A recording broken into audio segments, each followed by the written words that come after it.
L'émission Arakaï qui se consacre dès maintenant, tout de suite et sans attendre, à Jean Fautrier, un artiste assez inclassable dont nous sommes allés voir l'exposition, la rétrospective au MAM avec ma camarade, et on vous en rapporte donc, pas seulement des impressions, mais aussi un texte tout de suite de Fautrier que ma camarade va vous lire. Ouais, donc nous on était les premiers, on était premiers sur le pont, l'exposition commençait vendredi, donc à 10h on était là devant les portes du musée d'art moderne pour arpenter les salles tout de suite, quoi, et pouvoir le rapporter. Alors on peut préciser que Fautrier avait une salle déjà dans les collections permanentes, donc c'est quelqu'un qui a fait une grande donation au musée d'art moderne, donc il est régulièrement exposé. Je crois que c'est la 3e rétrospective, il y en avait une en 89 et je crois qu'il y en a une en 64 quand il a fait sa grande donation, c'est l'année où il est décédé. Voilà, l'exposition s'appelle Matière et Lumière, donc ça nous a permis de nous replonger effectivement dans ce qu'il avait écrit, dans ce qu'on a écrit sur lui. Et là, j'ai le catalogue de l'expo de 1989, donc il y a pas mal de textes. Et il y a un texte justement de Jean Fautrier qui s'appelle « À chacun sa réalité ». Non seulement la réalité existe, mais en aucun cas elle ne doit être purement et simplement rejetée. Le geste de peindre n'est pas simplement le besoin d'étendre de la peinture sur une toile, et il faut bien admettre que le désir de s'exprimer, à l'origine, nous vient de la chose vue. Que cette réalité soit transformée, modelée à l'image du tempérament de l'artiste, que cette image finisse par devenir plus vraie que la réalité elle-même, soit, mais l'apparence subsiste toujours, même à un moindre degré. On a beau dire, il y a le vers de Cézanne, il y a le vers de Chardin, le vers lui-même n'existe pas, c'est là une petite gymnastique intelligente, mais en fait le vers existe autant chez l'un que chez l'autre, et sans vers du tout, il n'y aurait pas eu ces visions du vers. Du reste, à quoi servirait-il de rejeter cette réalité ? En matière d'art, tout ce qui vient d'elle, à condition qu'elle ne serve que de poussée initiale, paraît bien plus imaginatif, plus magique que tout ce qui la refuse systématiquement. S'il y a eu une ou deux trouvailles heureuses et authentiques, ces divertissements prétentieux, supportés par toute une littérature aussi obscure qu'inutile, qui se veulent entre guillemets informels et qui de force rejettent absolument toute trace de réel, finissent par ne nous donner que des variations de matière, de papier marbré, de stuc, d'ailleurs plates et dénuées de toute imagination, et finalement ne font que s'imiter mutuellement en recopiant assez fidèlement ces deux réussites. La réalité doit subsister dans l'œuvre, elle est la matière première, l'œuvre vive qui est sous la forme, qui la soutient et la fait aller. Deux attitudes sont possibles en face de cette réalité.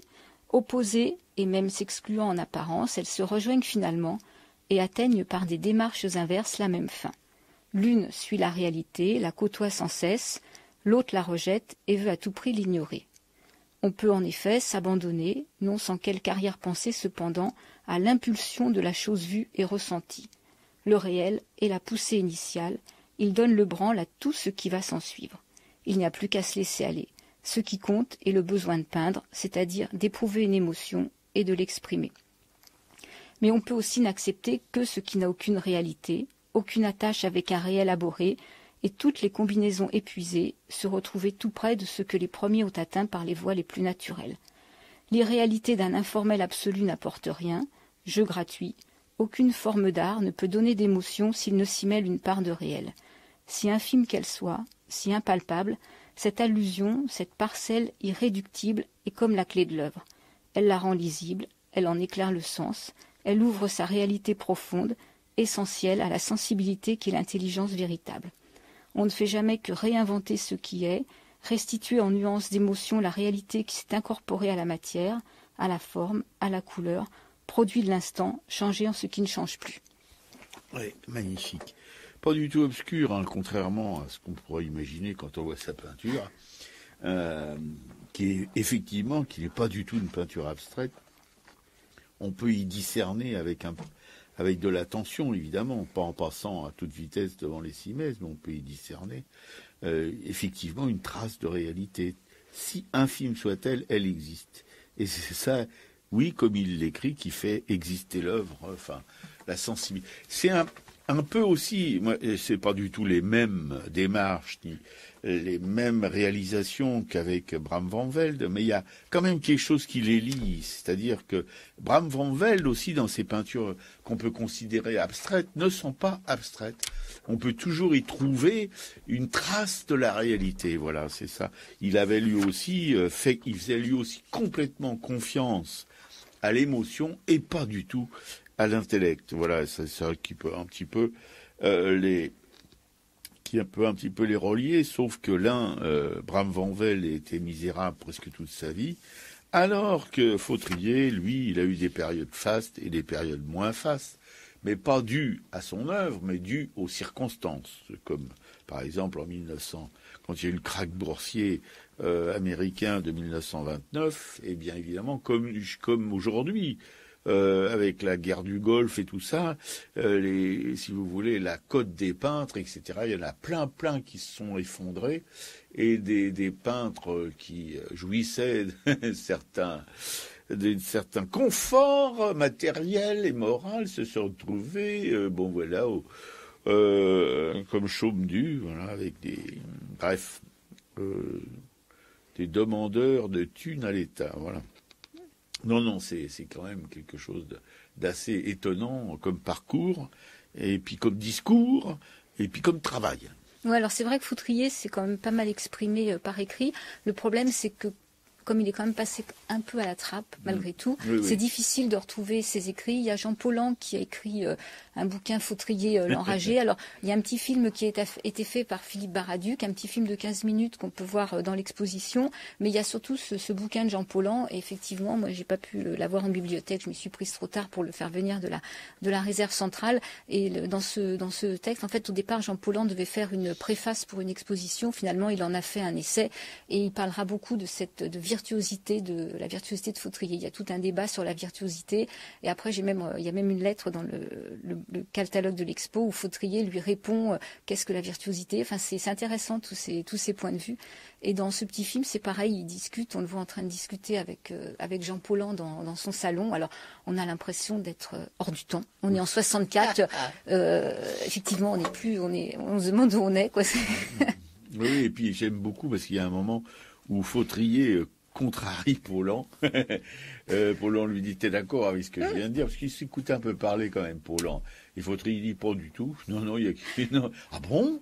Il a l'air complètement atterré, le pauvre Paulhan. Non, je suis pas d'accord sur tel et tel...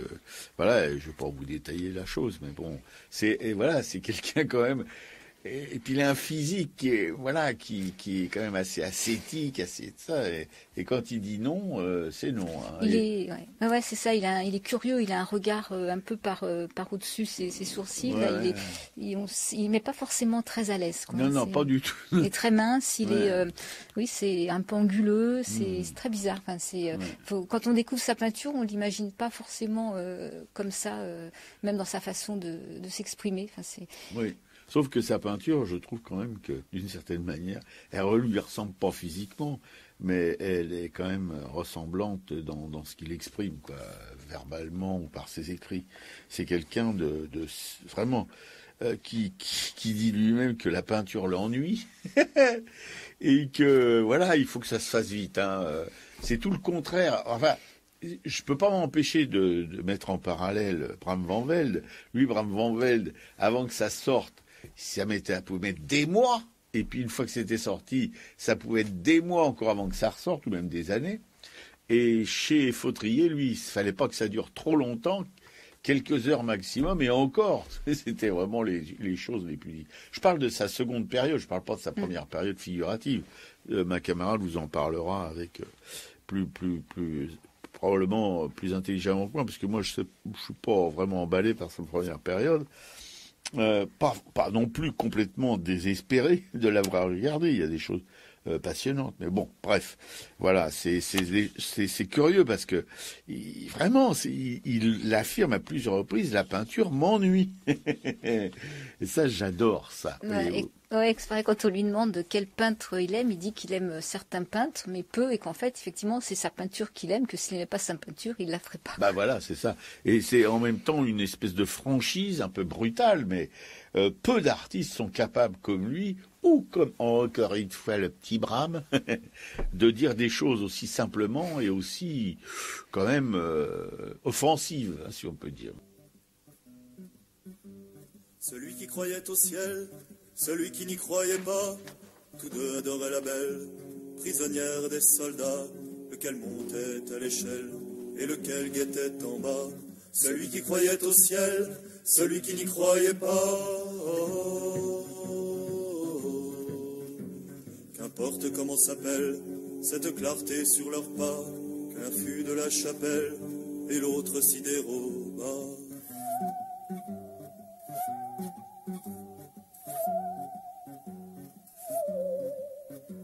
Celui qui croyait au ciel, celui qui n'y croyait pas, tous les deux étaient fidèles, des lèvres, du cœur, des bras, et tous les deux disaient qu'elle, vive et qui vivra verra.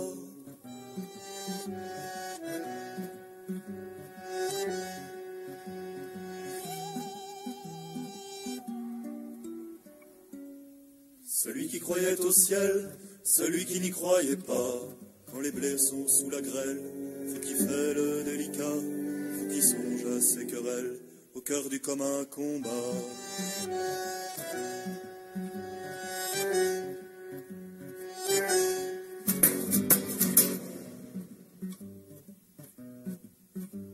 Celui qui croyait au ciel, celui qui n'y croyait pas,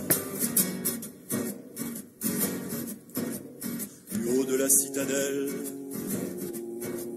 la sentinelle tira, par deux fois et un chancelle. L'autre tombe, qui mourra, celui qui croyait au ciel, celui qui n'y croyait pas. Ils sont en prison, lequel a le plus triste grabat, lequel plus que l'autre gèle, lequel préfère les rats. Celui qui croyait au ciel, celui qui n'y croyait pas. Un rebelle est un rebelle, nos sanglots font un seul glas, et quand vient l'aube cruelle, passe de vie à trépas. Celui qui croyait au ciel, celui qui n'y croyait pas, répétant le nom de celle qu'aucun des deux ne trompa, et leur sang rouge ruisselle, même couleur, même éclat, il coule et se mêle à la terre qu'il aima, pour qu'à la saison nouvelle mûrisse un raisin muscat. Celui qui croyait au ciel, celui qui n'y croyait pas, l'un court et l'autre a des ailes, de Bretagne ou du Jura, et framboise ou mirabelle, le grillon rechantera, dites flûte ou violoncelle, le double amour qui brûla, l'alouette et l'hirondelle, la rose et le réséda.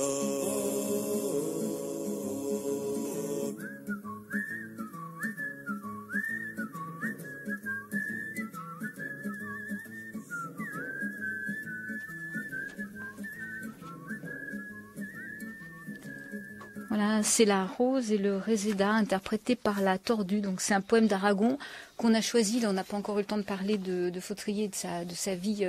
Voilà, on a choisi suite à sa série des otages qu'il a fait après en 43. Quoi. Oui. Voilà. La chanson suivante, ce sera aussi un peu ça d'ailleurs, parce que bon, Liberté de Jairo, c'est un petit peu aussi sur son travail et des autres. Voilà. On va continuer avec sa bio, que ma camarade, toujours attentive aux choses sérieuses, va vous narrer.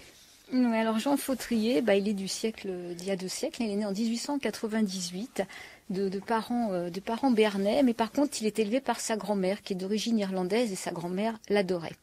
Et il perd malheureusement son père, sa grand-mère, quand il a une dizaine d'années. Donc là, il va partir rejoindre sa mère. C'est le nom de sa mère qui porte d'ailleurs. Il part à Londres rejoindre sa mère. À 16 ans, il est reçu à la Royal Academy. Alors, c'est quand même remarquable parce que la Royal Academy n'acceptait qu'une 20aine d'élèves. Mais la Royal Academy l'ennuie. Il part à la Slade School. Et là, il est jugé trop brillant, même dans son habileté technique. Et Fautrier ne peut accepter cette peinture traditionnelle, hein, ça l'ennuie aussi, donc il préfère travailler seul.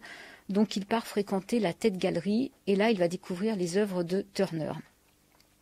En 1917, il est mobilisé, mais gazé, il rentre, puis il sera réformé définitivement en 1921. Il fait un séjour au Tyrol, duquel il ramène une peinture, Les Tyroliennes en habit du dimanche, un tableau qui est exposé au Salon d'automne, tableau qu'on peut voir dans la première salle de cette exposition, là au Musée d'Art moderne. Il vit à Montparnasse et, outre la peinture, il expérimente les arts graphiques. Hein, il fait de la gravure sur bois, il fait de la lithographie. Il expose à la Galerie Fabre et là, il rencontre Jeanne Castel. Jeanne Castel qui va le présenter plus tard à Paul Guillaume, quelques années plus tard. Et donc, Paul Guillaume le soutiendra pendant 7 ans. Il est remarqué à sa première exposition personnelle à la Galerie Visconti. Et toute cette période de travail est qualifiée donc de période noire. Hein. C'est par le traitement qu'il a de ces sujets. Donc période noire, on verra dans l'exposition, ça doit être la troisième salle de l'exposition. Zborowski l'expose dans sa galerie. Hein. Zborowski, on sait que c'est le marchand de soutines de Modigliani et de Kissling. Donc là, c'est une période de notoriété.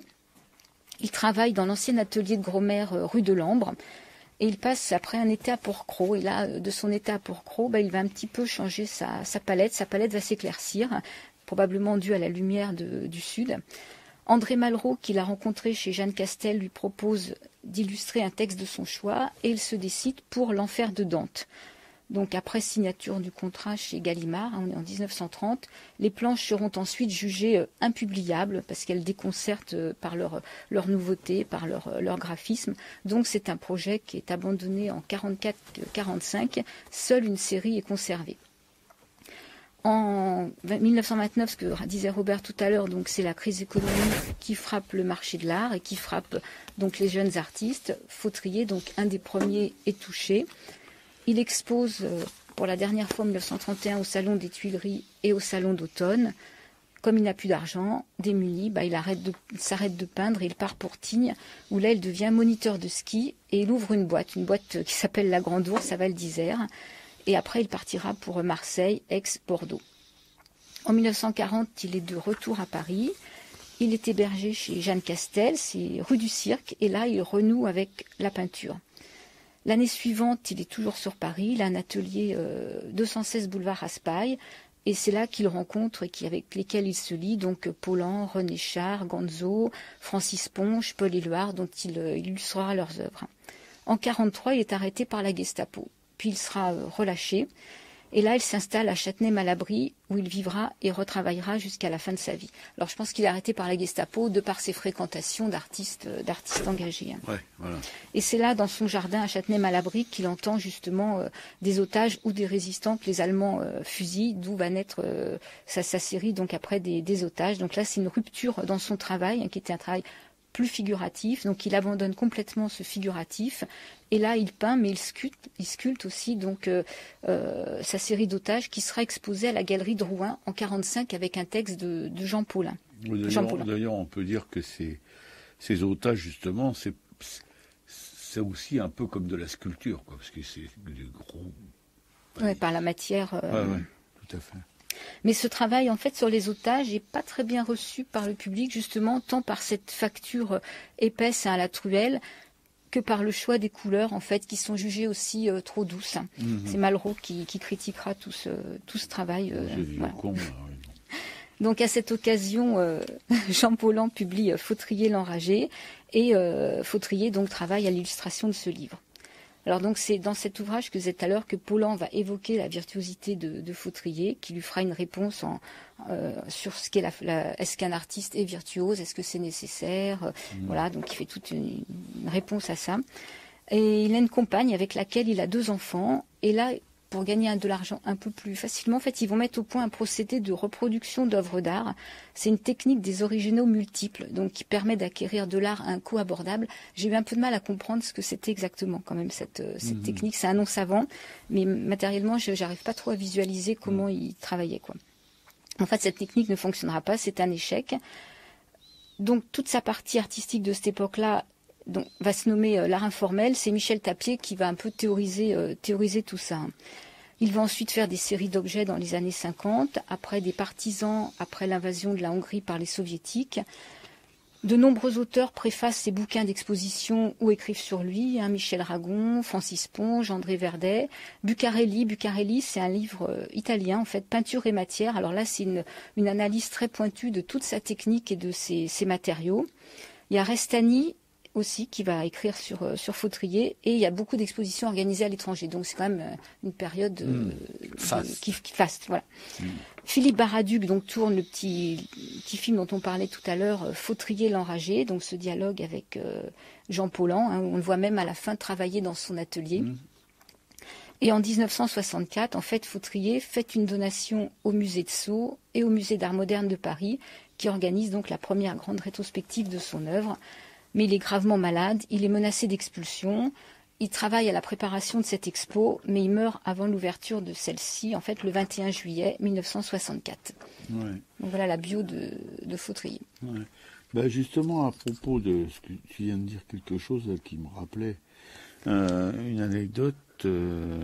Ah oui, ce petit film, il a eu un prix. Oui, il a eu le prix Saint-Marc, je crois, à Venise. Ouais. Oui, tu disais en commentaire, c'est le jeu, c'est étonnant que maintenant on voit mal un film comme ça avoir un prix dans un festival aussi prestigieux que celui de Venise. Enfin, je sais pas quoi. Voilà, oui, parce que ça date vraiment beaucoup. Et bon. Mais enfin, on a au moins la joie de voir Paulhan trôner sur son fauteuil, sa bergère, je sais pas combien là, alors qu'il y a une espèce de gros patapouf avec à côté un Fautrier tout étriqué, tout. Et plus bas que lui, ça fait penser un petit peu à Chaplin, vous savez, dans le Dictateur, voilà, ça avec Chaplin, qui fait Hitler avec un acteur qui fait Mussolini. Et on savait que Mussolini, il se mettait toujours en position dominante, ce qui fait que Hitler, il était pas vraiment heureux. Bon, à part ça, je compare pas du tout Paulhan à Mussolini et comment dirais-je, et Fautrier à Hitler. Hein. Non. Non, ce film est vraiment intéressant même de les entendre parler, surtout quand on le voit lui travailler à la fin. Là, il travaille en pantalon de ville et en petite chemise blanche. Ils sont toujours impeccables, les rapins de cette époque-là. Impeccable, exactement. On en voyait souvent d'ailleurs les rapins de cette époque-là travailler très bien habillés comme ça. Pourtant, il travaille de la matière, donc j'imagine qu'il pourrait se salir, mais il prend son plâtre, il étale avec sa toile. En fait, il travaille à plat. Et voilà, on va le voir mettre après ses pigments, tracer ses traits. Oui, en même temps, il restait pas très longtemps devant une peinture, alors il n'y a pas le temps de se tâcher. Voilà, oui, comment dirais-je. Mais il est important ce petit film parce que évidemment, on les voit parler, on les voit dans leurs œuvres, et c'est quand même un document. Hein, parce que quand même un artiste comme Fautrier. Enfin, il est pas indépendant de son œuvre, hein. Voilà, parce qu'il lui ressemble d'une certaine manière, de mon point de vue en tout cas. Il y a cette espèce dans son physique et dans sa manière de parler, il y a cette espèce de sobriété, de choses épurées, comme il y a dans son travail, quoi. Ils sont tout à fait semblables, je trouve en tout cas. C'est souvent le cas. En même temps, j'ai dans la tête, là, par exemple, la peinture d'Eugène Leroy. Vous allez me dire, qu'est-ce que ça peut foutre avec Fautrier? Eugène Leroy aussi, c'est une peinture qui n'était pas du tout comme celle de Fautrier. Mais, si vous voulez, sous les amoncellements de barbouille, il y avait une forme figurative qu'on pouvait apercevoir, malgré qu'elle soit devenue quasiment invisible. Et c'est peut-être ça aussi qui donnait de l'intérêt à son travail. Et aussi qui son travail lui ressemblait. C'était aussi lourd qu'il l'était physiquement. Et aussi dans son discours d'ailleurs. Mais lourd pas dans un sens péjoratif, hein, c'est-à-dire épais, puissant, voilà, un truc qui tenait au corps, quoi. Ouais, parce que par contre, les formats de Fautrier sont des petits formats. Des petits formats, tout ça petits tient formats. Ça tient sur une table, c'est quoi? C'est du 40-50? Enfin, non, même pas. Enfin, si, il y a du 40-50, il y a même quelques grands formats d'ailleurs, mais la majorité, c'est des petits formats, même pas des formats moyens, des petits formats. Oh, disons moyens, allez, on va rassurer tout le monde, parce que c'est pas la peine de se lancer non plus dans une dissertation sur les formats de Fautrier. Non, mais enfin, c'est pas les formats d'Eugène Leroy qui sont vraiment des très grands formats. Bien sûr. Et avec tout cet empattement, effectivement, quand on voit de profil, il y a 3 cm d'épaisseur. Ah oui, au moins, oui. Et puis alors, c'est un dégueulis de couleur, d'épaisseur. Je me demande d'ailleurs comment ça tient à la toile, parce que j'avais le souvenir que Balthus, qui lui aussi mettait beaucoup de couches, ça n'a rien à voir avec Eugène Leroy, hein, le résultat. Eh ben, une fois, il y a toute la couche picturale qui s'est détachée du support et qui s'est cassé la gueule par terre. Il a dû tout recommencer à zéro. Voilà. Donc, je me demande quel truc utilisait Eugène Leroy pour faire tenir ses peintures en place et que ça craquait pas, que ça noircisse pas, etc. Parce que c'était un sale gimondi de barbouille invraisemblable. Ouais. Et donc dans ce petit film, on les voit aussi discuter entre l'art abstrait et l'art informel. Hein. Ils font bien la différence entre les deux, où ils expliquent que l'art abstrait est vraiment un art purement analytique, hein, qui part d'un sujet, qui va aller vers transformer en ligne. Oui. C'est-à-dire on part de quelque chose de figuratif et on élimine, on n'est plus jusqu'à temps qu'il reste plus rien de figuratif, quoi. Et alors pour eux deux, en tout cas pour Paulan et puis pour Fautrier, c'était un petit peu un truc pas très fréquentable, quoi. Pas vraiment de l'art. Voilà. Ce qui aboutit, comme le disait Piquécou dans la bio de Fautrier, expliquait que tout ça, c'était quelque chose de... Fautrier explique lui-même que, si vous voulez, il y a plus de... Quand le figuratif est complètement éliminé, il reste plus que des taches de couleur, des choses. Voilà. Et où l'imagination n'a aucune place. On peut pas dire que il y a une telle distance entre la vie réelle et ces barbouillasses abstraites que on n'est pas accroché, on est accroché par rien du tout, sauf quelques intellectuels qui aiment bien se masturber avec ça, mais bon, pour l'immense majorité des spectateurs de ces œuvres, ça veut pas dire grand-chose. Et puis c'est surtout des œuvres pour décorer des salons, voyez-vous. Mais c'est ce qu'il va dire, je crois, de sa première période, en fait, que ça marchait bien parce qu'effectivement, ça pouvait être des fleurs, des natures mortes, et que ça pouvait décorer les salons. Il y a la peinture de salon, dont la peinture abstraite. Mais par exemple, les œuvres de Fautrier de sa deuxième période, on voit pas ça dans un salon Borges, pas vraiment. Oui, alors lui, il dit qu'en fait, pour lui, l'art informel, c'est un art, il dit que c'est un art d'allusion, que c'est un art d'ellipse, c'est un art de métamorphose. Oui, c'est pas lui qui a inventé le terme, hein, c'est Tapier, je pense, qui a vraiment théorisé cet art informel. Et Paulan disait d'ailleurs, c'est formidable dans leur petite conversation dans ce film, oui, l'art informel, ça veut rien dire, donc il y a tout à inventer pour donner une signification aux mots, voilà. Et je trouve que c'était quand même intéressant. Et même Fautrier disait à propos de cet art, de son art à lui, il disait que à partir de là, il y a des boulevards qui s'ouvrent pour la création. Voilà, c'était ça pouvait impulser la création. C'était pas du tout des choses fermées, comme peut l'être la peinture, par exemple. Encore une fois, vous m'excuserez, vous avez mon petit couteau. La peinture de Bram van Velde qui est fermée. Là, à partir de là, vous faites rien. Vous restez avec Bram van Velde, mais n'essayez pas de partir de Bram van Velde dans sa période, sa seconde période, on peut dire aussi, parce qu'il a été aussi d'une certaine manière expressionniste au début, donc très figuratif.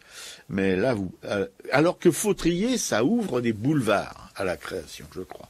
Ouais. Alors, tu parles de Bram van Velde. Pour les auditeurs qui ne nous auraient pas écoutés régulièrement, on peut préciser qu'on a parlé de Bram van Velde il y a quelques mois dans cette émission, et qu'on s'était appuyé sur un livre que tu aimes bien lire et relire, qui s'appelle Rencontre avec Bram van Velde. C'est un livre de Charles Juliette. Oui, et puis un tout petit livre, mais c'est un petit peu comme L'œil et l'esprit de Merleau-Ponty, qui était un petit livre, j'appelle mon petit livre rouge, que un de mes fils m'avait offert. Et voilà, c'est deux références pour moi, parce qu'ils parlent un peu tous les deux de la même chose, c'est-à-dire si vous voulez, du passage de l'invisible au visible par l'intermédiaire d'un peintre. Voilà. Bon, et il n'a pas fait que de la peinture, Fautrier. On parlera de ses sculptures tout à l'heure. Après, quand on va évoquer, si vous voulez, nos déambulations dans le MAM. Voilà.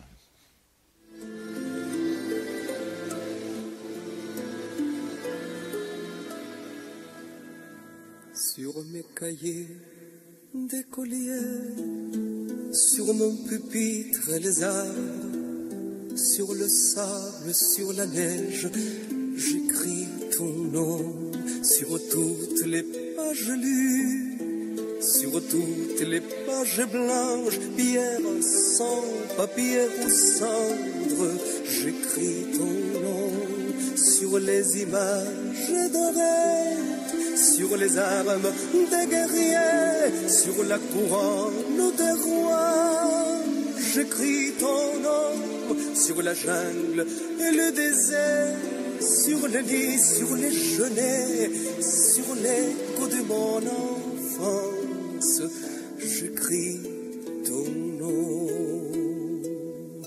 Sur les merveilles des nuits, sur le pain blanc des journées, sur les saisons fiancées, j'écris ton nom sur tous mes chiffons d'azur, sur l'éteint soleil moisi, sur le lac lune vivante, j'écris ton nom sur le champ, sur l'horizon, sur les ailes des oiseaux et sur le moulin des ombres, j'écris ton nom sur chaque bouffée d'aurore, sur la mer, sur les bateaux, sur la montagne démente, j'écris ton nom.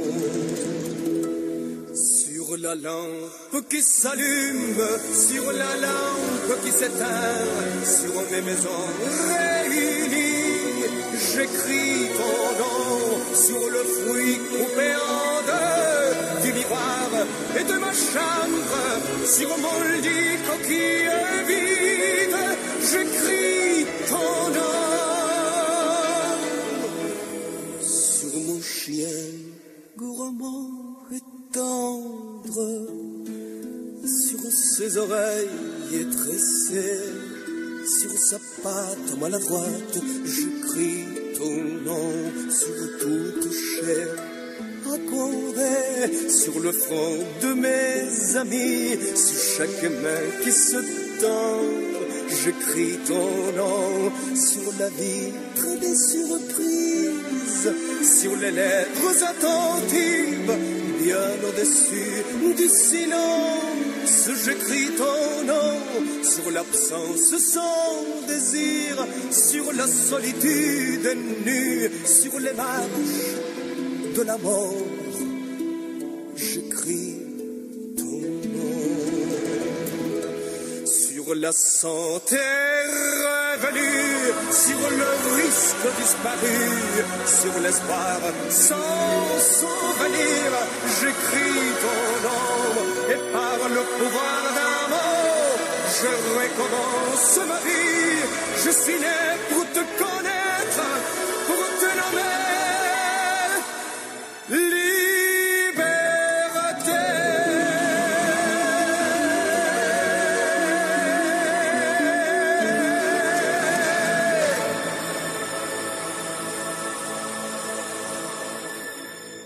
C'était Liberté, donc le poème de Paul Éluard, interprété par Jairo. Pourquoi on a choisi Liberté? Parce que justement, sur ces séries d'otages, Fautrier marquait à chaque fois une phrase du poème de Paul Éluard. Oui, voilà. C'est très émouvant, d'ailleurs, parce que c'est une toute petite écriture, comme sa signature. Oui, on a vu ça. Et on a bien de la chance de l'avoir vu. C'est l'émission Arracaille.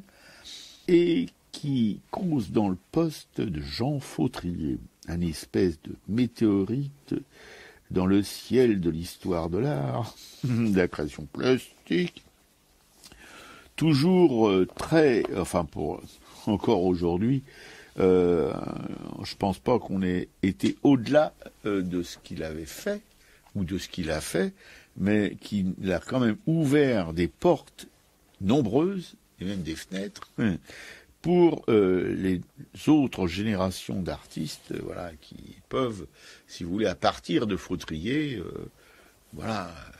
se lancer dans la création, innover et puis jouir de la vie. Merci, Jean. Oui, alors c'est vrai que cette exposition, en fait, la déambulation de cette exposition est chronologique. On a ces tableaux, donc c'est sa première période. Donc ces tout premiers tableaux, il est encore très jeune, il a 22, 23 ans, qui sont expressionnistes. Il fait le portrait de sa concierge. Donc ça, c'est un tableau qui était déjà exposé dans les collections permanentes. Il y a cette famille au Tyrol là dont on parlait tout à l'heure, la famille Tyrol le dimanche. Et il y a un Hercule, je sais plus comment il s'appelle, un gars un peu costaud, là, un travailleur large aux épaules, enfin voilà, un ouvrier. Donc tout ça, c'est un peu ce qu'on peut voir dans cette première salle. Enfin, cette première partie, parce qu'il y a plus d'une salle, je pense. Et donc après, on arrive, je crois que c'est la deuxième, ça c'est la toute première salle. Après, la deuxième, il y a un couloir, et là, on voit des dessins. En fait, il a fait des dessins aussi. Il a représenté sa première compagne. Il a fait des dessins au fusain, à la sanguine, je crois. Il y a quelques portraits à la sanguine. Elle est aussi représentée à sa toilette. On la voit, donc une femme assez plantureuse. Enfin, c'est des beaux dessins. Alors que lui, il est fait comme une tringle à rideaux. C'est curieux, le contraste. Bah ouais, non, mais moi, j'ai bien aimé toutes ces dessins. Il y a aussi de son séjour à la montagne, il a fait quelques toiles. Il y a des toiles de montagne, des glaciers en montagne, des lacs de montagne. Et après, on arrive dans cette période noire, justement, cette période dite noire, parce que c'est très très sombre. Le fond est très sombre, donc ça noircit énormément le sujet, même si le sujet n'est pas forcément glauque. En fait, c'est là où on peut voir ce sanglier quand même, comme un sanglier écorché. On peut voir une peau de lapin. On peut voir. Oui, mais on avait parlé d'un artiste ici qui peignait aussi comme ça, qu'on avait vu à Lille, je crois, qui peignait. C'était Dorignac. Voilà, Dorignac. Non, c'était à Bordeaux qu'on avait vu, Georges Dorignac. Dorignac. J'avais eu peur, on est des globes-troteurs, nous. Bon, Georges Dorignac, tout à fait. Oui, il paraît que c'était un brillant étudiant aux Beaux-Arts à Londres, à l'école royale des Beaux-Arts. Tu sais, c'est quelqu'un de... Voilà, on s'en aperçoit dans sa première période, justement, très jeune, comme l'indique Picquécourt. Il peignait comme un vieux routier de la peinture. Oui, il dessine très bien, il peint très bien. Et d'ailleurs, avec cette période noire, c'est là un peu que sa matière s'épaissit un petit peu quand même. Et c'est une transition qui fait basculer après dans l'art dit informel, qui n'est pas du tout, mais enfin bon. Et c'est là aussi qu'il commence à gagner un petit peu d'argent avec les expositions de ses tableaux chez Paul Guillaume. Après, il y a son séjour à Porquerolles. Là, donc c'est les années 28. Et là, Porquerolles, effectivement, il a une palette qui s'éclaircit. Donc, on a des tableaux qui sont un peu plus gais, quoi. Oui. Il y a des bleus, des verts. Oui. Mais c'est pas la période qu'on préfère, je crois. Non, c'était pas la période la plus intéressante. C'est pas ces tableaux qui nous ont le plus marqué. Et en fait, ce que j'ai lu, c'est que pendant une dizaine d'années, il va essayer de mettre au point quand même sa matière et de se créer donc sa propre palette. Et apparemment, il était dégoûté par le gras de la peinture à l'huile. Il en avait besoin, mais je crois que ça le dégoûtait. Et donc, parce qu'il pouvait pas le travailler, le modifier comme il voulait, justement, parce que je pense que c'était trop long à sécher. Donc, la toile ne lui convenait pas. C'est pour ça que petit à petit, il bascule sur le papier, justement, parce que le papier a un pouvoir absorbant. Oui, tout à fait. Oui. Puis c'est intéressant parce que le papier, c'est lisse et ça fait un contraste avec ces empattements qui sont un peu centraux dans son œuvre, enfin, dans un format, quoi, et qui repose sur un fond lisse avec des couleurs, en général, assez pâle. Ouais, donc il prend ce papier justement et là il va mettre du blanc d'Espagne, du blanc de Meudon, du plâtre. Enfin, il dit que le papier pour lui c'est la liberté. Voilà, d'ailleurs après il travaillera même aussi sur des papiers buvards. Qui maroufle donc sur des toiles. Je comprends pas très bien pourquoi il a marouflé sur des toiles, parce que quand il pouvait aussi maroufler sur bois. Il serait peut-être moins embêté. Enfin bon. Donc, ça c'est sa première période. Il y a aussi une salle qui est consacrée à ses illustrations donc de l'enfer de Dante, qui sont effectivement, on comprend pourquoi ça a pu choquer, parce que là on bascule vraiment déjà dans cet art informel. C'est plus du tout les formes traditionnelles, quoi. C'est plus du figuratif. Ces illustrations ne sont pas du tout figuratives. Et ce sont des lithos là. Il y a des lithos. Alors parce que au début j'avais pas fait gaffe que c'était des lithos. Enfin c'était des avant de faire la litho, c'était donc des gouaches, je sais pas, enfin bref. Mais il y avait des croix de repérage. C'est curieux, les croix de repérage. Après, j'ai réalisé que oui, qu'avec la litho, il fallait mettre des croix de repérage pour les différentes couleurs. Voilà, c'était tout à fait ça. Mais alors Gallimard, là, on voit le sens commercial de l'édition. Hein. D'accord, d'avant-garde, mais pas trop quand même, hein, parce que bon, c'est pas très commercial ces dessins. Alors voilà. Enfin bon, quand on aborde l'art comme ça, je veux dire, c'est un petit peu pénible. Ouais, donc on a aussi sa période, tu parlais tout à l'heure de ces sculptures. Donc dans cette exposition, il y a 2-3 vitrines ou 2-3 sculptures mises comme ça au milieu des salles. Et en fait, apparemment, Fautrier se serait mis à sculpter en période de disette, hein, dans les années 30, en période de récession. C'est une technique qu'il aurait pratiquée entre 27 et 29, puis après entre 35 et 43. Il a fait peu de pièces, hein, je crois qu'il y en a une vingtaine au total. Elles sont en général assez petites, sauf 1 ou 2 bustes de femmes qui sont un peu plus grands. Même en pied, il en a fait deux en pied, de grandes sculptures, quoi. Ouais. Et en fait, ces sculptures ont été quand même très peu remarquées, voire carrément ignorées. Quoi. Ouais. Alors que pour nous, c'est du sublime de chez sublime, voyez-vous, hein? C'est quand même... Parce que je trouve que comme dans sa peinture de seconde période, de la fin de sa vie, etc., il invente une forme de... Enfin, on n'invente jamais vraiment quelque chose complètement, mais enfin... Il travaille avec une épuration aussi de tout ce qui est superflu. Il ne reste que l'essentiel, mais on en ramasse plein la tronche. Ouais, il travaille beaucoup sur les nus et sur les têtes. Il y a beaucoup de têtes en fait. Il y a même un visage d'otage justement avec toute la partie droite du visage complètement striée, quoi. Ouais, c'est ça, comme des griffures ou comme voilà. Puis avec des yeux, ce sont les trous. Carrément, il fait pas de manière, un œil, paf, un trou, voilà, et ça donne une force, ce sont des masques en fait, ça donne une force à ces masques invraisemblable. C'est tout, c'est petit, ce sont des bronzes, mais ça pourrait être aussi des céramiques, hein, là ce sont des bronzes, ça a été à l'origine des modelages en terre évidemment, mais vraiment. C'est quelque chose qu'il faut... Pour moi, si vous voulez, tout ce qu'on a vu de Fautrier, c'est ça qui est, pour moi, le plus bouleversant, le plus dynamique, qui ouvre aussi là des portes à toute la sculpture contemporaine. Et vous, est-ce que vous voyez? Alors, c'est du modelage, hein, je ne sais pas si on a précisé. C'est du modelage, c'est du modelage. Oui, voilà. Ouais, alors moi, je vais dire, il y a un tableau que j'ai beaucoup aimé de la période... plutôt figurative, c'est une forêt. C'est un tableau qui est très fort en fait. Il y a 7 ou 8 arbres qui sont là en fait avec des branches qui se mélangent. Il y a les troncs qui se déforment un peu et on peut presque imaginer même entre les troncs après comme des visages. Donc il y a du bleu, du vert et on a l'impression après que cette forêt prend feu. Enfin, je trouve qu'il y a une puissance dans ce tableau qui est assez remarquable, quoi. Et c'est pas un grand format non plus. Non, c'est pas un très grand format. Oui, oui, ma camarade, elle remarque des choses comme ça. Moi, je pense devant le fois moi, j'étais obsédé, je voulais voir absolument sa période des choses sur la résistance, etc. Là. Voilà, et j'ai zappé un peu, sauf que j'ai bien remarqué quand même que sa concierge, etc., la famille, machin truc, et tout son bazar figuratif, qui est pas du tout du bazar, mais qui est de la bonne peinture. Mais bon.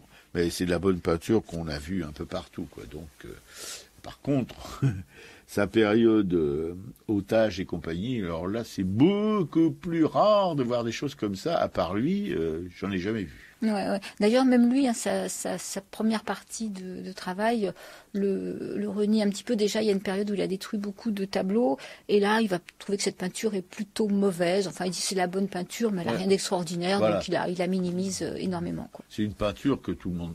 Enfin, ce qui veut dire, c'est que c'est pas le seul à en faire une comme ça. Que voilà. C'est juste que, par contre, la série des otages, c'est le seul. Hein. Il y a jamais eu depuis. Et je pense qu'encore aujourd'hui, comme le relevait ma camarade, que les gens, personne peut vraiment adhérer à ce genre de travail. Je parle pas seulement du grand public, hein, qui a souvent beaucoup plus de, si vous voulez, d'intérêt pour les choses comme ça que la critique, que ceux qui qui ont besoin de peinture qui s'accorde avec la couleur de leur salon, la couleur des papiers peints ou la couleur des murs, voilà, et puis de leur fauteuil Louis XV ou de leur bergère Louis XVI, voilà. Non, c'est ça, voilà, il avait raison, mais il était lucide en même temps. Oui, alors sur ces otages, c'est pareil, Jean Dubuffet est allé les voir, donc il a une position un peu ambiguë, c'est-à-dire je crois qu'il est quand même subjugué par le travail de Fautrier, et en même temps un peu agacé, donc il va critiquer un verre trop clair. Il dit que je crois que c'est sa compagne Lily qui est complètement en admiration, qui a retourné voir ses tableaux plusieurs fois, et après d'ailleurs ta pièce, quand il théorise l'art informel, parle de Dubuffet, consacre des chapitres à Dubuffet. Oui, mais Dubuffet, c'est jalousie d'artiste, ça, parce qu'il a jamais été capable d'aller aussi loin. Il n'était pas capable, parce qu'il l'aurait fait autrement. Il a osé beaucoup de choses. Mais c'est toujours resté quand même sous un aspect comme ça un petit peu, bon, moi je franchis les barrières, je m'émancipe, je m'affranchis, etc. Il est toujours resté un petit peu quand même dans les choses vendables, voyez-vous. Alors que je pense que s'il avait été aussi loin que Fautrier, il aurait été peut-être un peu moins riche, peut-être.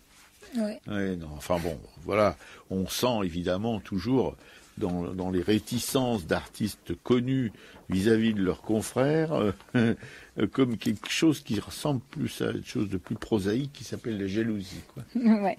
Alors il y a sa période aussi, c'est une salle entière qui lui est consacrée, c'est l'avant-dernière salle d'exposition, c'est aux objets, des objets qu'il a fait entre 46 et 55. Donc des objets assez ordinaires, des flacons, des bouteilles, mais peints justement avec cette facture un peu informelle où tout se confond un peu dans le fond, quoi. Ouais. Oui, ou ces formats de packaging, là, c'est des lignes simplement qui évoquent un parallélépipède, mais bon, avec un peu d'attention, on comprend. Il ne faut pas passer trop vite devant. Voilà. Et après, donc la dernière salle, c'est ce qu'ils ont appelé l'œuvre finale. Donc c'est entre 55 et 63. Là, c'est toujours donc cette technique d'art informel, mais ça représente plutôt des nus ou des paysages. Et alors les nus de femmes, il faut les rechercher parce que c'est une forme. Mais après, moi je pense qu'on peut les imaginer parce qu'on trouve un peu la même forme dans ces bustes sur pied de femmes avec en fait la poitrine un peu saillante et en avant le torse bombé. Je pense que c'est comme ça qu'il a représenté ces femmes. Oui, tout à fait. Quand on connaît les portraits réalistes d'une de ses compagnes, on comprend qu'il aimait les formes. Voilà, il paraît en plus que, on va faire un petit peu la langue de pute, il a eu, je crois, 6 ou 7 femmes. Non, 3 ou 4, je crois. 3 ou 4 compagnes, ouais. 3 ou 4 compagnes officielles, mais bon. Et il est décédé justement quelques jours avant du mariage prévu avec sa dernière compagne. Sa 5e ou c'est la première? Non, tu sais pas? Ah, c'est étonnant. Non, mais moi j'aime bien jouer un petit peu les langues de pute, vous avez remarqué, j'espère. Si vous n'avez pas remarqué, c'est que vraiment vous êtes pire qu'à moi. Voilà, non, moi je suis un genre de fautrier de la langue de pute, quoi, vous voyez. Je vais au bout des choses. Mais bon, on a quand même passé un moment mais extrêmement fatigant en tout cas pour moi, parce que si vous voulez, il y a 160 œuvres. Et nous, enfin, quand il y a qu'une salle qui est pour Fautrier, c'est magnifique, parce qu'on a le temps de s'attarder, de s'imprégner. Mais là, 160 œuvres, c'est beaucoup. Ouais, mais bon, moi j'ai pas eu le même ressenti parce que les salles sont spacieuses, il y a de quoi s'asseoir, il y avait très peu de monde. Donc en fait, pour moi c'était important justement par rapport à la petite salle avant qui lui était consacrée d'avoir tous ces tableaux pour comprendre un peu tout ce cheminement artistique, quoi. Oui, ça c'est vrai. Ça permet de comprendre, quand on n'est pas trop stupide, de comprendre son cheminement, mais même si on est intelligent, parfois c'est difficile. Alors cette exposition s'appelle Matière et lumière, et effectivement, il y a de la matière et il y a énormément de lumière. Même sur ces tableaux de la période noire, il y a toujours un point de lumière quelque part qui éblouit même des fois un peu le sujet. Oui. Alors, voilà, c'est ça aussi cette espèce de force de Fautrier dans son art absolument minimaliste, c'est qu'avec des couleurs qui sont pas c'est pas, comment dirais-je, c'est pas quelqu'un de Cobra, lui c'est des couleurs qui sont quand même assez éteintes, etc., mais il arrive à rendre avec ces couleurs-là, donner l'impression que voilà, c'est une palette arc-en-ciel magnifique, etc., etc. En tout cas, c'est ce que ressentait ma camarade.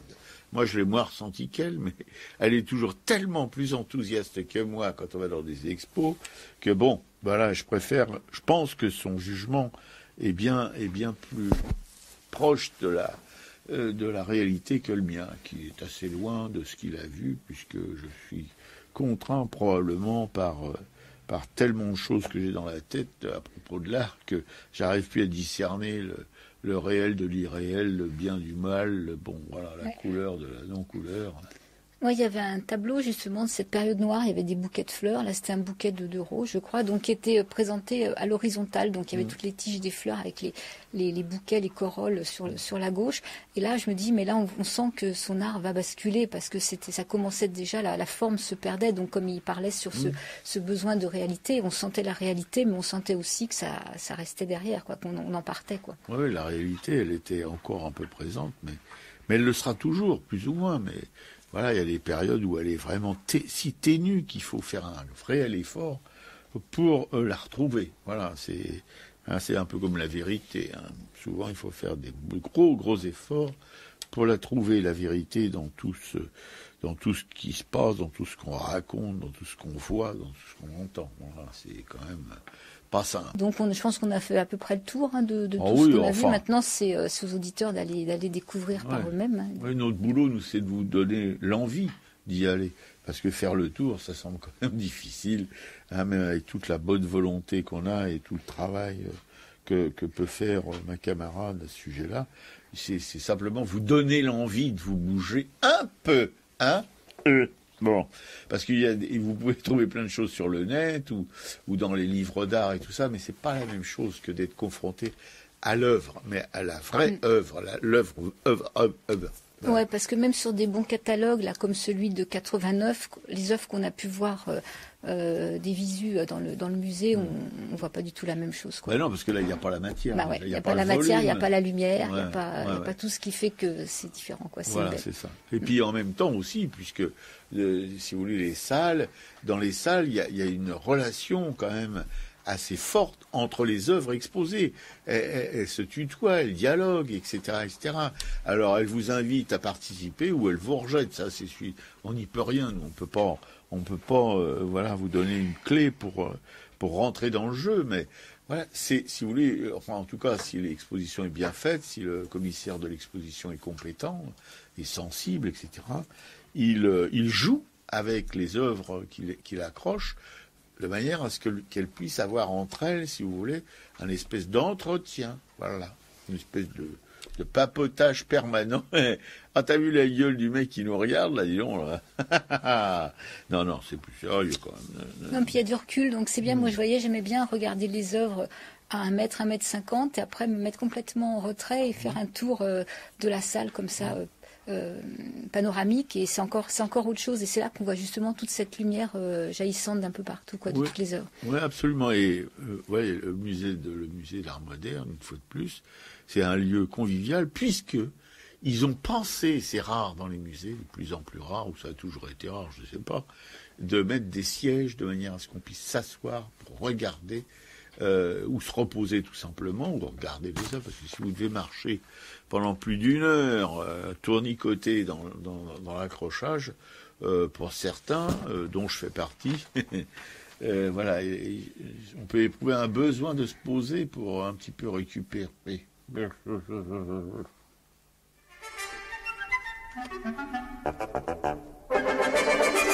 La colle au pinceau, faut que ça colle, car si ça ne colle pas, la fiche s'envolera. La colle au pinceau, c'est une école.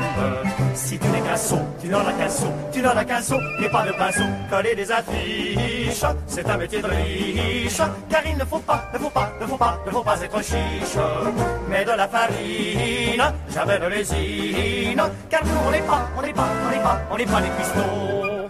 Mais si tu en mets trop, c'est de la pâte à gâteau. Si t'en mets pas assez, c'est de la pâte à beignet. Et si tu vois trop grand, c'est de la pâte à croissant. Si tu vois trop petit, de la pâte à spaghetti. En somme, il faut ce qu'il faut. Et pas assez ni trop, que ça colle pas au seau, mais que ça colle au pinceau. La colle au pinceau, faut que ça colle, car si ça ne colle pas, la fiche s'envolera. La colle au pinceau, c'est une école.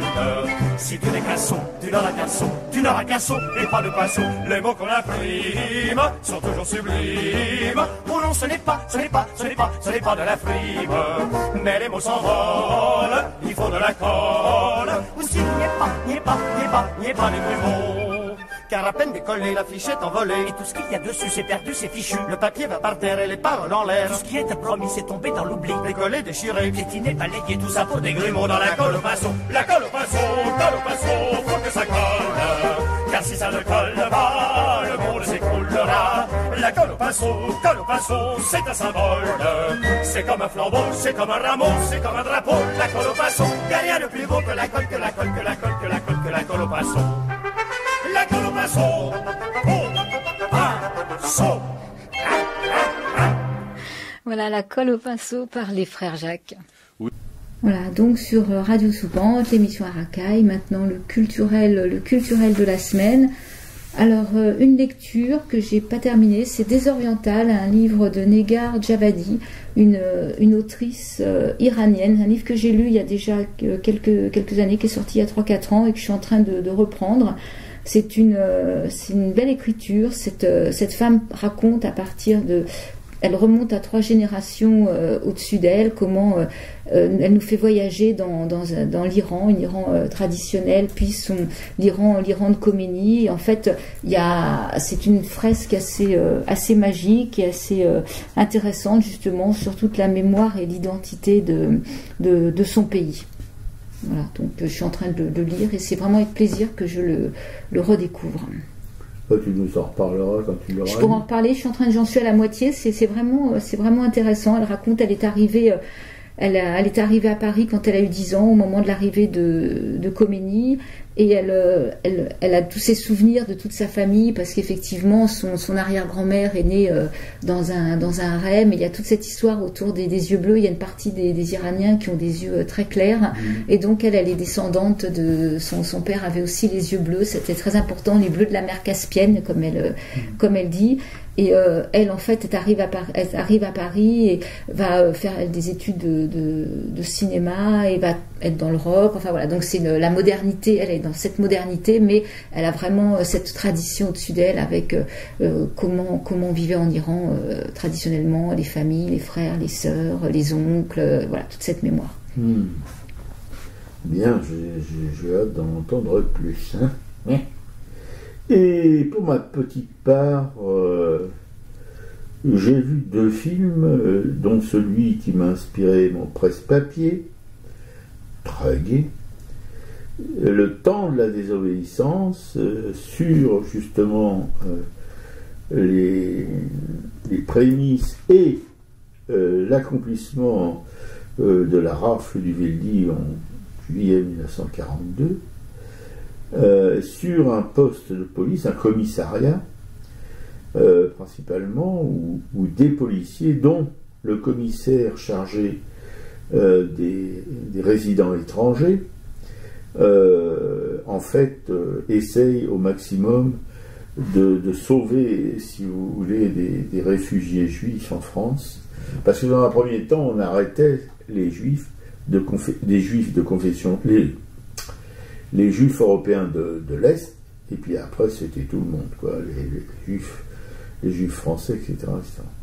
Donc ça retrace l'histoire de ces résistants à l'intérieur de la police. Rassurez-vous, ils étaient extrêmement minoritaires, donc il faut relever celui-là, qui a été ce commissaire, qui a été évidemment pris à la fin, torturé, qui a fini ses jours, il ne les a pas finis, enfin qui a été faire un petit séjour à Auschwitz et qui en est revenu vivant et qui a été décoré de la médaille des Justes par un émissaire israélien en France. Voilà. Ils étaient à petite dizaine de résistants à l'intérieur de ce commissariat, mais tous des inspecteurs. Il n'y avait pas un résistant qui épie.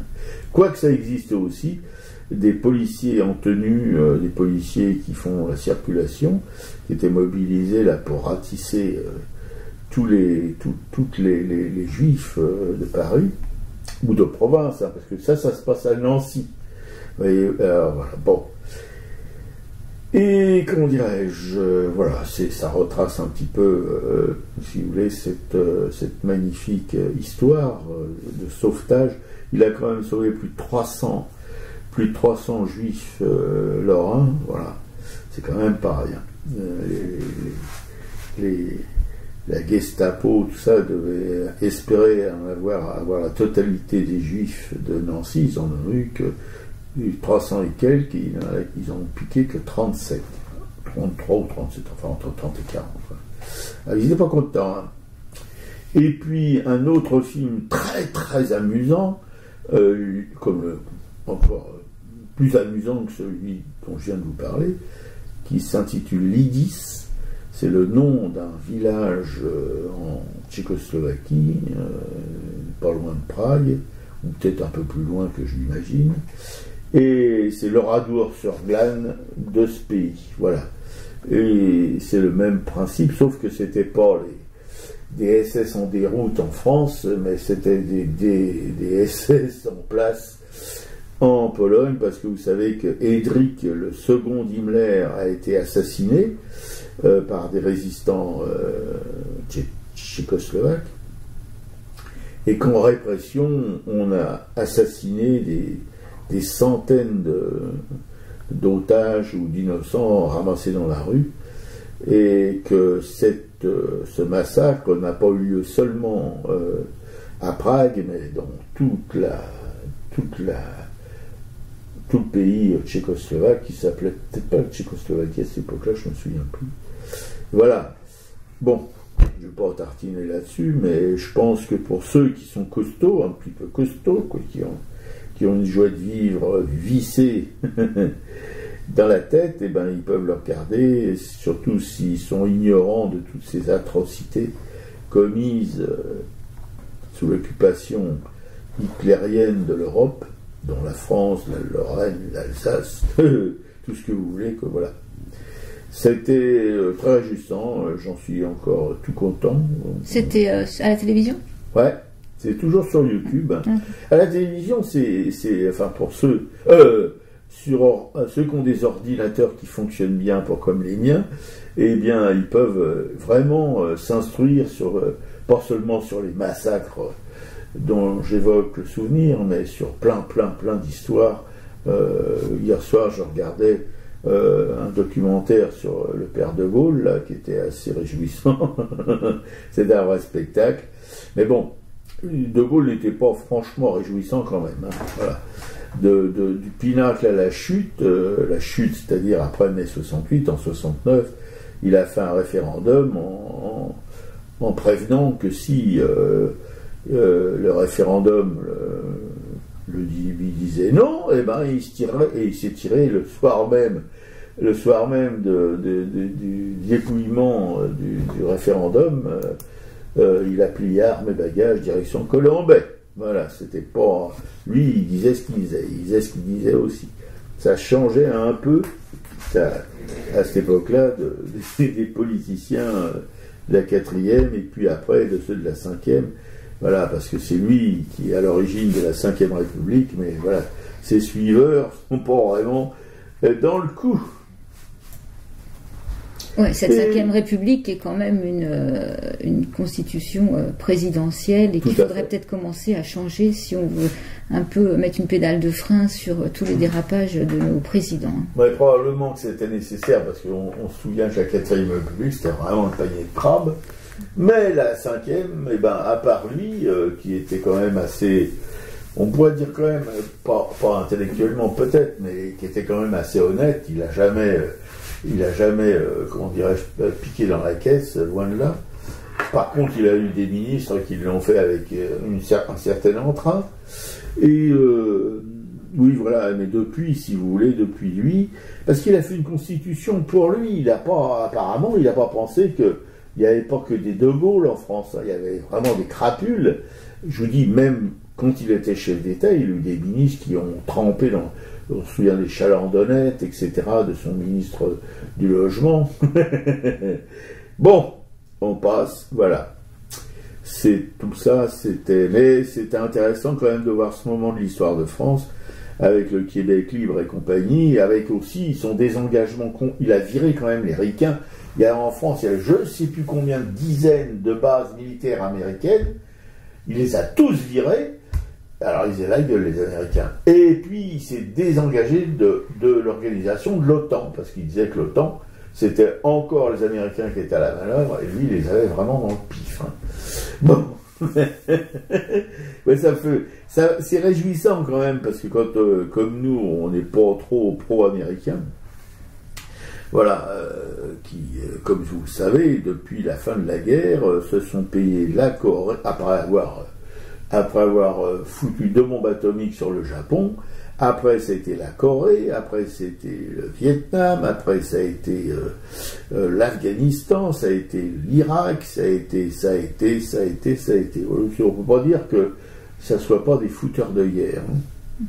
Alors là, Trump, qui est vraiment un gros con, lui, avant son départ, il veut qu'il n'y ait plus une troupe américaine nulle part dans les pays dans lesquels l'Amérique a mis des soldats, Afghanistan, Irak, tout ça. Tout le monde déménage, tout le monde rentre à la maison. Enfin bon, ça c'est pour faire chier probablement son successeur, mais bon, quand même c'est tout bénef pour les soldats américains et les pays qui sont occupés par les dernières troupes américaines. Ouais, sauf qu'une fois qu'ils ont détruit les pays, c'est un peu compliqué. Oui, c'est très compliqué. Surtout quand on sait qu'ils soutiennent l'Arabie Saoudite, etc., qui est en train de commettre encore un génocide au Yémen, etc. Voilà, on est toujours là-dedans. Et puis il y a toujours Guantanamo. Hein. Bon.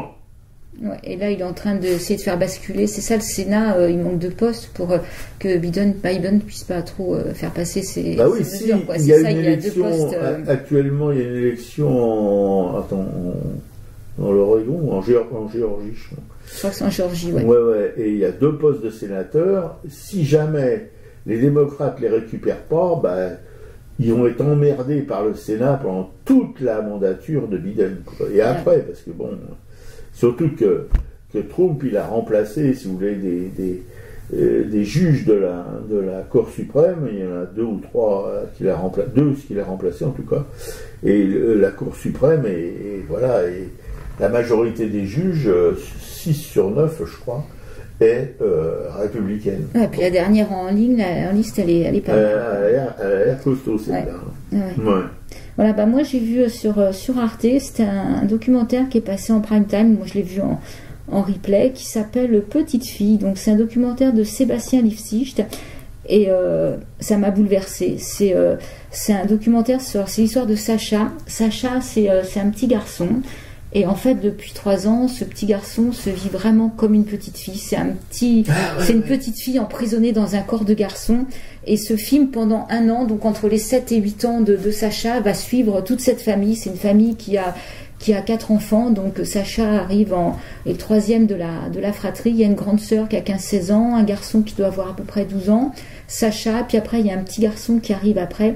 Et ce qui m'a bouleversée, c'est toute l'énergie, tout l'amour que porte la maman à son enfant pour essayer de faire reconnaître cette difficulté à vivre et à quel point elle comprend ce que peut vivre son enfant, comment elle va se battre pour qu'à l'école Sacha puisse vivre comme une petite fille.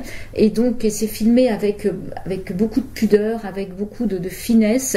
Il y a énormément d'émotions. À aucun moment on est dans le voyeurisme. Et cette maman a une intelligence du cœur qui incroyable. C'est-à-dire que c'est vraiment l'amour de son enfant qui va au-dessus, comment elle arrive à comprendre. C'est-à-dire que, bien sûr, elle culpabilise un petit peu au départ parce qu'elle se dit, à ce moment de la grossesse, quand elle a eu cet enfant, elle attendait cet enfant, elle voulait une petite fille, donc elle se dit, est-ce que moi je suis coupable de quelque chose? Est-ce que j'ai fait quelque chose qui va pas? Elle va consulter, ils habitent dans les Hauts-de-France, je crois. Elle va aller consulter à l'hôpital de Bray et en fait, le médecin la rassure en disant, non madame, vous n'êtes absolument pour rien. Il y a vraiment une intelligence des gens qu'elle va rencontrer et elle, je trouve que chaque phrase qui est dans le film est bouleversante d'amour et de compréhension. Ce sont les vrais parents? C'est des vrais parents, c'est tout à fait, c'est une histoire vraie. C'est pas une histoire avec des comédiens. Non, c'est vraiment filmé au sein de la famille. Et ce réalisateur, en fait, a déjà filmé des gens. Il est intéressé par la transidentité, par l'homosexualité, par le transgenre, par tous ces gens qui, en fait, sont mal à l'aise dans leur corps parce que. Et mal à l'aise dans la société. Et mal à l'aise dans la société. Donc là, on est vraiment à regarder cette évolution. Et c'est moi, j'ai pleuré à plein de moments parce que j'avais vraiment une empathie profonde. Et ce petit garçon, c'est à un moment la maman, on lui demande mais par exemple est-ce qu'il le fait souvent, est-ce que ça lui revient souvent d'être une petite fille, et elle dit mais en fait c'est pas que ça revient, c'est que ça ne le quitte pas. C'est-à-dire que Sacha à 3 ans dit à sa maman, moi quand je serai grand je serai une petite fille, et la maman lui dit à un moment donné un peu plus tard mais Sacha c'est pas possible, tu ne seras jamais une petite fille. Et là en fait elle dit j'ai compris à quel point j'ai cassé son imaginaire, cassé toute sa vie, enfin comment je l'ai brisé.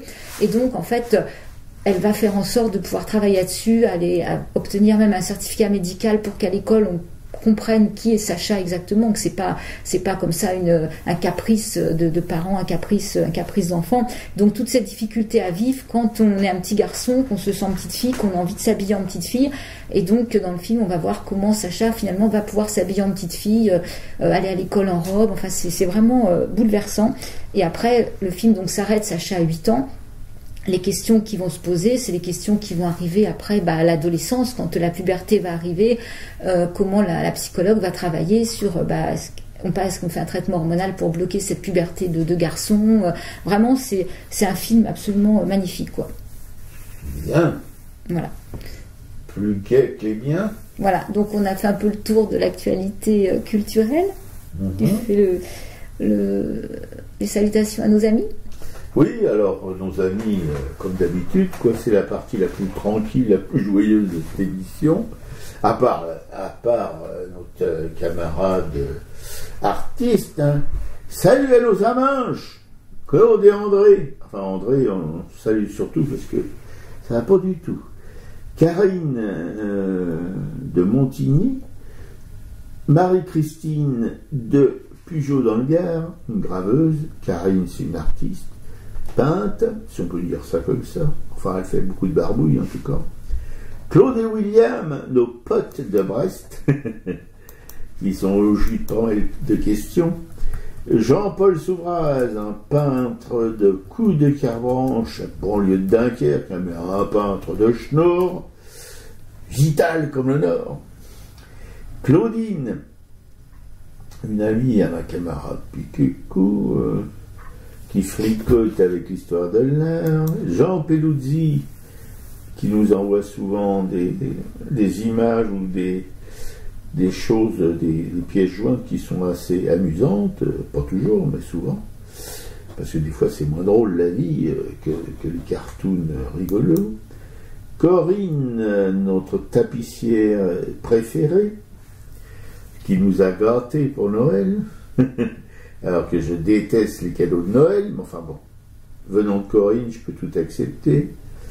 Moi j'ai eu droit à 2 gros bols d'une camarade artiste potière dont on a parlé dans cette émission, on l'avait interviewé. Voilà. Anne-Emmanuel et Frédéric, 2 copains de Corinne et qui sont tous 2 des artistes aussi.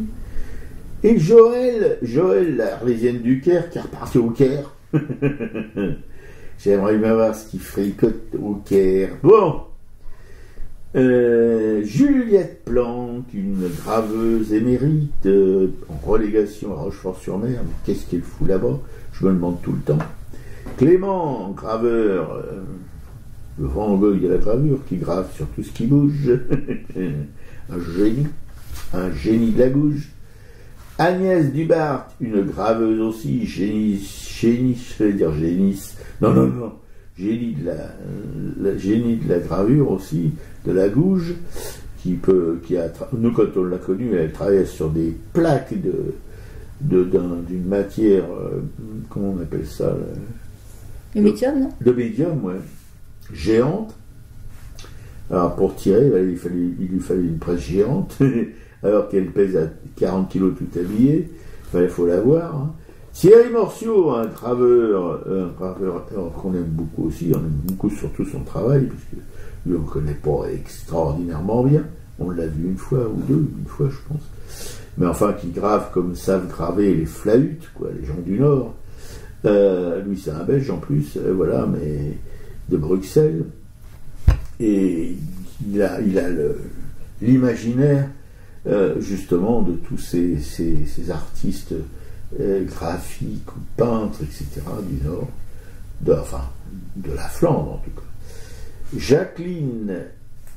Jacqueline, Colette, Nicole, trois femmes d'artistes dont les compagnons de la palette et de la barbouille sont partis sans laisser d'adresse, voyez-vous, sont partis sans laisser d'adresse, vraiment. Pour ceux qui ont beaucoup d'imagination, ils pensent qu'ils sont au ciel. Pour les autres, on ne sait pas trop. Mais enfin bon, leurs femmes, en tout cas, leurs compagnes, elles pensent toujours à eux et se défoncent pour... mais vraiment, hein, alors qu'elles sont quand même plus toutes jeunettes, hein, ça doit friser la moyenne des 80 et quelques années, et qu'elles se défoncent pour défendre la mémoire de leurs compagnons et les œuvres de leurs compagnons ou l'œuvre de leurs compagnons. Voilà. On les connaît toutes les trois, et je veux dire, alors Jacqueline nous a écrit récemment, et chez Jacqueline, c'est dans un petit bled de Bourgogne, à la Duze, et dans sa propriété, elle a un immense tilleul, et quand on y va, en général au mois de juin, eh bien, on a les trois une petite bouffe sous le tilleul. Oui, enfin bon, on n'a rien à battre, hein, parce que c'est pour vous qui y allez, hein, vous êtes jaloux. Bon, Liliane et Laurence, voilà, j'en ai parlé tout à l'heure pour leur petit bouquin Juillet 42. Non, je ne sais plus. Enfin bref.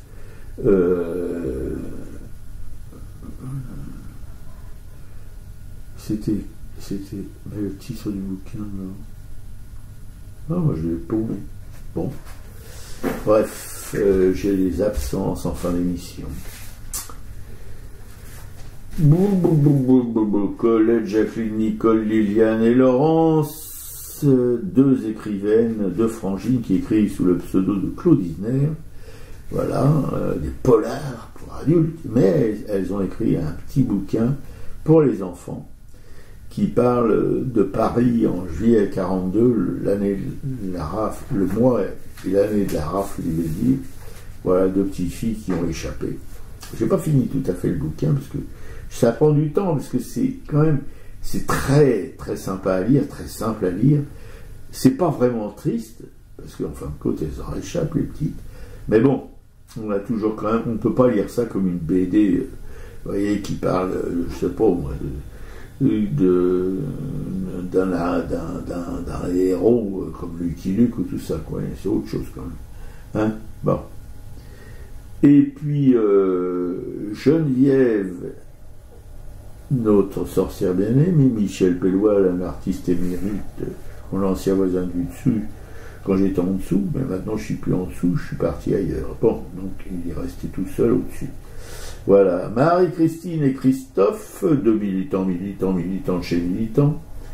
Cécile, oui, Cécile, on pense toujours à ta cinquième puissance, et on t'aime, hein, Cécile, mais aucune crainte et on t'oublie pas. La rousse flamboyante, qui est plus flamboyante ni rousse, mais qui est plutôt blanche éclatante, et son émission fabuleuse sur une radio qu'on hait. José Arthur du Mélange, lui aussi sur cette radio purite. Enfin bon, je sais pas, ils ont du pot quand même, les pourris, ils ont toujours du pot d'être supportés par des gens qui ne le sont pas. C'est un des paradoxes de la vie. Anne-Elisabeth Roubaille, le peintre de Boron-Marlotte. Florence Quenu, qui expose en ce moment Anne-Elisabeth Roubaille, la grande librairie L'Empreinte de Boron-Marlotte.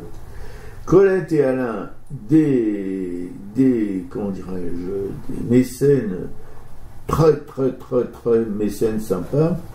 Alors je sais pas fonctionner la brosse à relire, hein, c'est jamais innocent, hein, vous savez bien, il faut pas se la jouer. Christophe Dilulu, commissaire-priseur, qui commissionne et qui prise, on se demande bien quoi. Excusez mes rires débiles.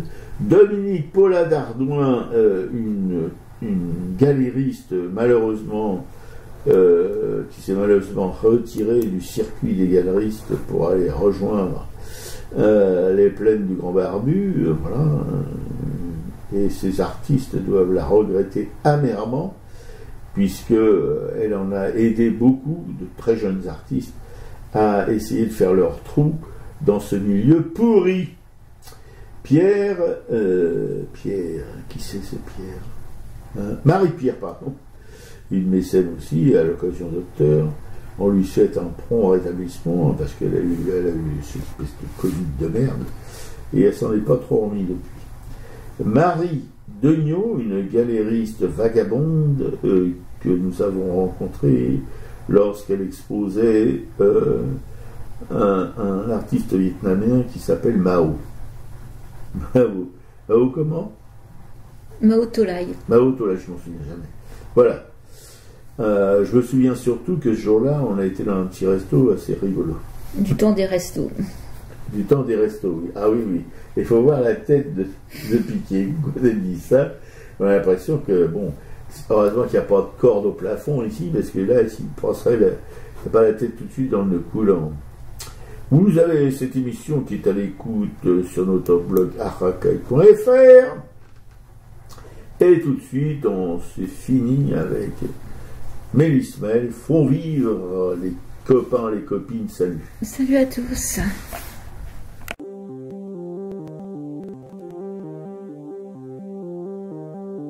Malgré l'écran cieux du néant, c'est pour mieux nous manger enfants et les silences et les boucans. Faut vivre. Et bien qu'aveugle sur fond de nuit, entre les gouffres infinis des milliards d'étoiles qui rient, faut vivre. Malgré qu'on soit pas toujours beau et que l'on ait plus ses 16 ans et sur l'espoir un chèque en blanc, faut vivre. Malgré le cœur qui perd le nord au vent d'amour qui souffle encore et qui parfois encore nous grise, faut vivre. Malgré qu'on n'ait pas de génie, n'est pas Rimbaud qui veut parler et qu'on se cherche un alibi. Malgré tous nos morts sans coquette qui errent dans les rues de nos têtes, faut vivre. Malgré qu'on soit brave et salaud, qu'on ait des complexes à gogo et qu'on les aime, c'est ça le pire, faut vivre. Malgré l'idéal jeune temps qui s'est usé au nerf du temps et par d'autres pris en chantant, faut vivre. Malgré qu'en se tournant vers le passé, on est effrayé de s'avouer qu'on a tout de même un peu changé, faut vivre. Malgré que l'on soit de passage, qu'on vive en fou, qu'on vive en sage, tout finira dans un naufrage, faut vivre. Malgré qu'au ciel de nos poitrines, en nos sentinelles endormies, dans un bruit d'usine gémit, le cœur aveugle qui funambule sur le fil du présent qui fuit, faut vivre. Malgré qu'en nous un enfant mort si peu parfois remue encore comme un vieux rêve qui agonise, faut vivre. Malgré qu'on soit dans l'engrenage des notaires et des héritages où le cœur s'écore et s'enlise, faut vivre.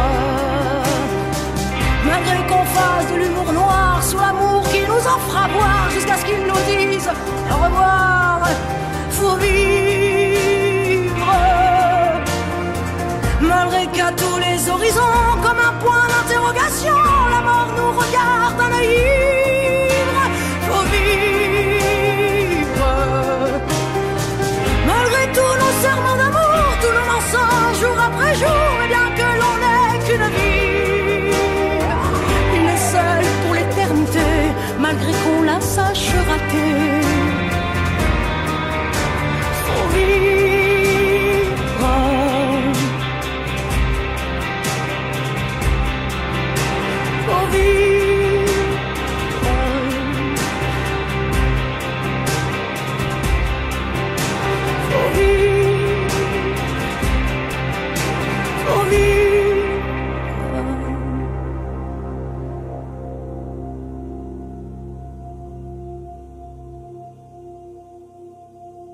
faut vivre.